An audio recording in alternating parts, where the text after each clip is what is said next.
All right, Lara, let's jump right in. Yeah. So you've had about 3 weeks now at the RNC. You've had a chance to look under the hood a little bit. What have you seen? What has to get addressed right now if Republicans are going to win in November? Well, I think we addressed some staffing that probably we didn't need there. We've kind of shaken things up in that respect. But I think when we're looking at actual election, we have to start encouraging Republican voters to do things like voting early, trust mail-in voting. These are ways that we actually can have a big lead as we head into Election Day. And these are things that traditionally Republicans have sort of shied away from. You look at things like legal ballot harvesting. We've never embraced that.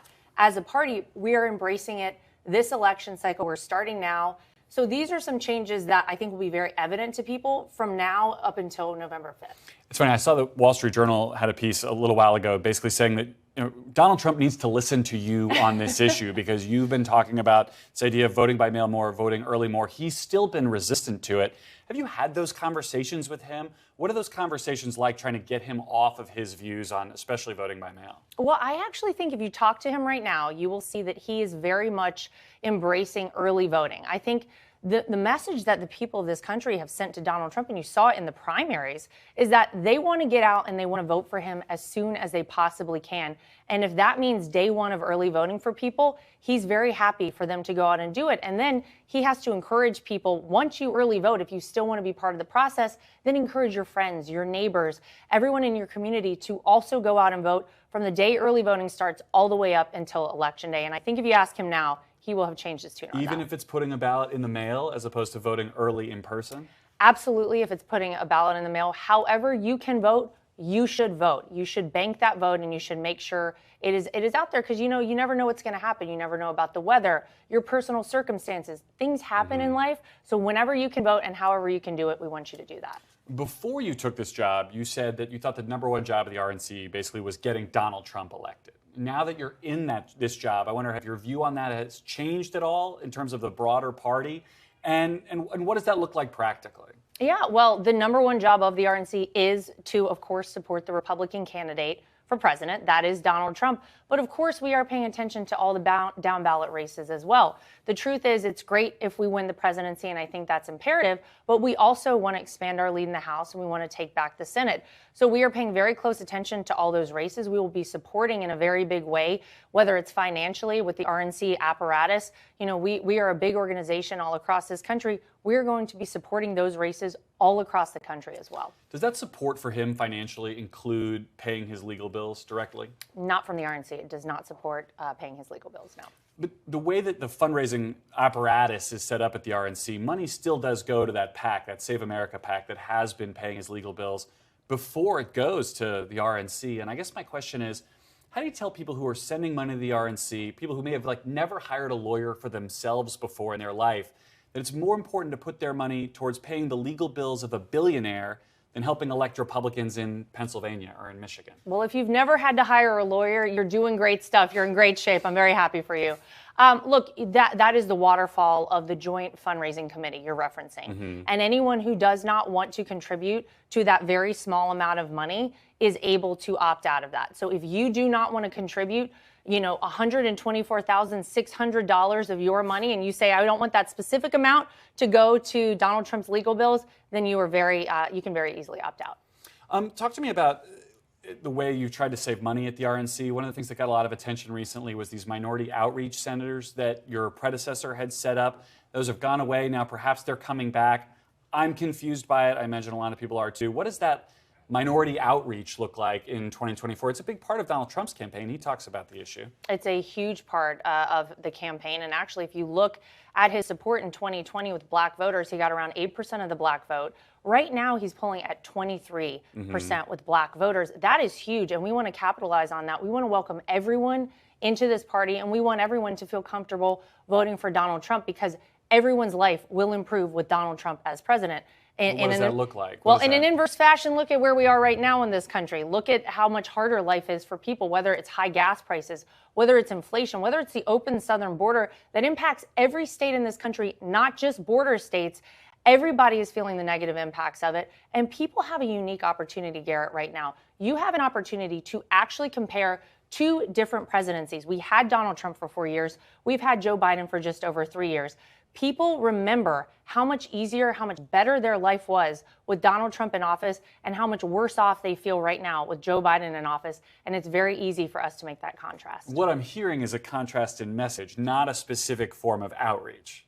Well, when when you're talking about reaching out to minority communities, these are the people oftentimes who have been hardest hit by some of the bad policies of Joe Biden. So we certainly are going to be doing a lot of outreach. Now, those centers you just referenced, we have not closed those centers. There were more centers that were poised to open that we have put on hold. Nothing is closing. We think it's very important to be engaged in every community in this country. In fact, I think you're going to see Donald Trump hitting Detroit, Chicago, Atlanta, New York City. These are areas where people just want to see somebody come in and talk to them and hear about what they need and what their experience is right now. I can guarantee you're going to see him there.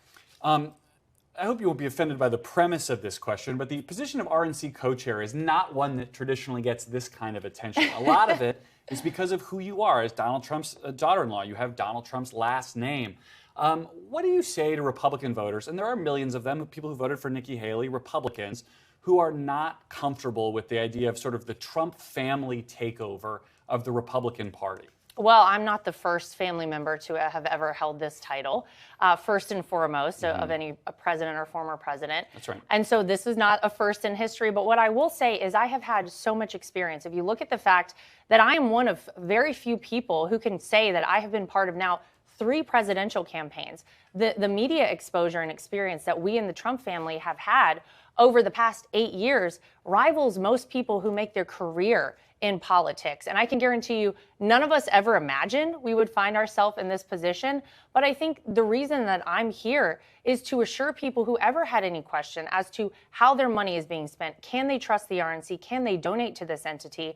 Trust me, I am the daughter-in-law of Donald Trump. I will ensure that every penny of every dollar is going to causes that Republican voters care about. We want to, of course, elect Donald Trump at the top of the ticket and then, of course, elect Republicans all the way down. I think that message will be persuasive to people who probably already like Donald Trump and the Republican Party. But I'm thinking again about those like Nikki Haley voters. How do you convince them? Do you agree with the premise that they need to be convinced to come back into the fold to support a president who they voted against, in many cases, knowing that he was going to be the nominee of the party again? Well, you have 2 options right now. We can stay as we are and on the path that the United States is right now under Joe Biden's leadership. And I hesitate to even use that word because it doesn't feel like much leadership at all. We are in a weakened state as a country and on the world stage. We have an invasion on our southern border of people by the millions who are illegally pouring in here and taxing every system in our country. You have inflation that's sky high. You have gas prices that are sky high. Our energy independence is something that we want to regain. If you want to stay the way we are right now, then these people, I don't think, they don't want to vote for Joe Biden, that's for sure. The option is Joe Biden or Donald Trump. And so whether you like his personality or not should not have any bearing on anything. They are welcome to come back. We are here to work as a party. And in order to elect Donald Trump and Republicans all the way down the ticket, we would love to have them come back in. I want to talk to you about 2 issues that I think will be big in this election. One of them is abortion. We just had a Supreme Court hearing today, or Supreme Court arguments today on a question related to abortion. Should we expect the RNC, the Republican Party, to take a position on a federal abortion ban before November? I do not believe that that is our responsibility. I think actually the most democratic thing has happened, which it's gone back to the states, and every state can decide for themselves what their position is on abortion. So no, I would not expect anything from the RNC. Donald Trump has talked about the idea of maybe a 15 or a 16-week ban recently. He seems to be kind of kicking around that idea. Would you advise him to stay out of this issue from a federal perspective? I think if you asked him now, I think he would say he agrees with allowing the states to decide. That's interesting. All right, that is not what he has said recently in interviews, so we may have some news there. I want to ask you about something else, this idea of election integrity. The Washington Post has a story recently that said Donald Trump thinks that's the job that the RNC should be partaking in. Do you agree that that should be the top priority for the RNC? And what does that mean? What does that look like, practically speaking? Well, it is one of our top priorities. Look, if we want to say that we live in the United States of America, but we have people who do not trust our electoral process, we really aren't the same country we always thought we were. Every single person in this country has a responsibility, I believe, and a duty to vote, and that is something that is incredibly important. But only legal citizens should vote. Every person should get one vote and one vote only. And unfortunately, in 2020, you had half the country really concerned with the way that the election was conducted. And we can't live in a place like that. We have to have transparency, and we have to believe that our elections are run the right way. And so it is something that we're very focused on at the RNC. I think a lot of people believe that lack of trust came from Donald Trump attacking the system, especially from Election Day through Inauguration Day. But I know you've said in the past you don't necessarily think the 2020 election was fairly decided, but is it going to be the position of the RNC in 2024 that the 2020 election was not fairly decided or that it was stolen somehow? Well, I think we're past that. I think that's in the past. We learned a lot. Certainly, we took a lot of notes. Right now, we have 23 states that have 78 lawsuits in these states to ensure that it is harder to cheat and easier to vote. And every single person, whether you're a Republican or Democrat, should want that. We want fairness and transparency in our elections. The past is the past, and unfortunately, we had to learn a couple of hard lessons in 2020. Believe me, we are taking those, we are applying them all across this country in every single state, and we want to ensure that indeed every single legal vote is counted. Do you think that trust can be restored? I feel like if Donald Trump doesn't win on Election Day, I have a very hard time imagining he's going to come out and say, I lost fair and square. Like, how does that trust get restored in the minds of Republican voters if Donald Trump isn't the next president? Well, I think that, we're putting a lot of things in play right now at the RNC that are going to ensure that people have more trust. And I think as time goes on and you move away from things like laws, for example, that were illegally changed in states during COVID-19, people said, well, this is not the process. This isn't how it's supposed to go. And of course, there was very little transparency. You didn't have poll watchers allowed to be in certain locations. There were certain distance measures that were put in.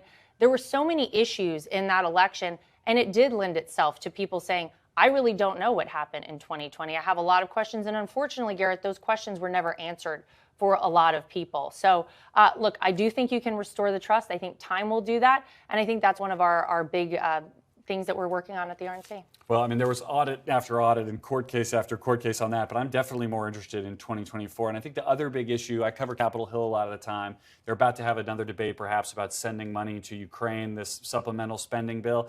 Is the RNC going to take an affirmative position one way or the other on Ukraine and on whether U.S. should continue to have a specific role in that conflict? Well, we take our notes from Donald Trump. He is the head of this party, and however he positions himself on that, we will certainly follow. I think what I can definitely say is that a lot of Americans are very upset with sending all of our money overseas. We should put every single American first and make sure that we are taking care of our own country first before we consider funding anything overseas, no matter what it is. I know you've got a flight to catch, so last question. President Biden is in North Carolina or on his way as we're taping this. That's your home state. Is that a state you worry about with Donald Trump defending his win there in 2020? Do you think will be a legitimate battleground state this time around? It's absolutely a battleground state. And actually, my father-in-law in 2016 told me I was in charge of winning North Carolina. 2020, I had to do it again. So I can assure you, I am very focused on the state of North Carolina. North Carolina, Michigan, Pennsylvania, Georgia, Arizona, Wisconsin. We are poised to take all of those back, and I can assure you we are focused on all of it. Good. We'll leave it there. Lara Trump, thank you. Thank you. Thanks for watching. Stay updated about breaking news and top stories on the NBC News app or follow us on social media.